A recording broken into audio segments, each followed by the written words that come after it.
O'zbekiston buyuk ajdodlar yurti, ming yillik tarix va ma'rifat beshiga, ilm, tafakkur va ma'rifatning beqiyos xazinasi. Bugun O'zbekiston yoshlari ana shu izdan yurib, yangi marralar sari dadil intilmoqdalar.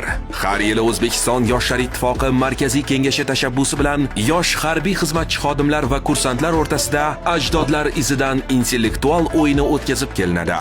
Ajdodlar izidan bu shunchaki intellektual o'yin emas.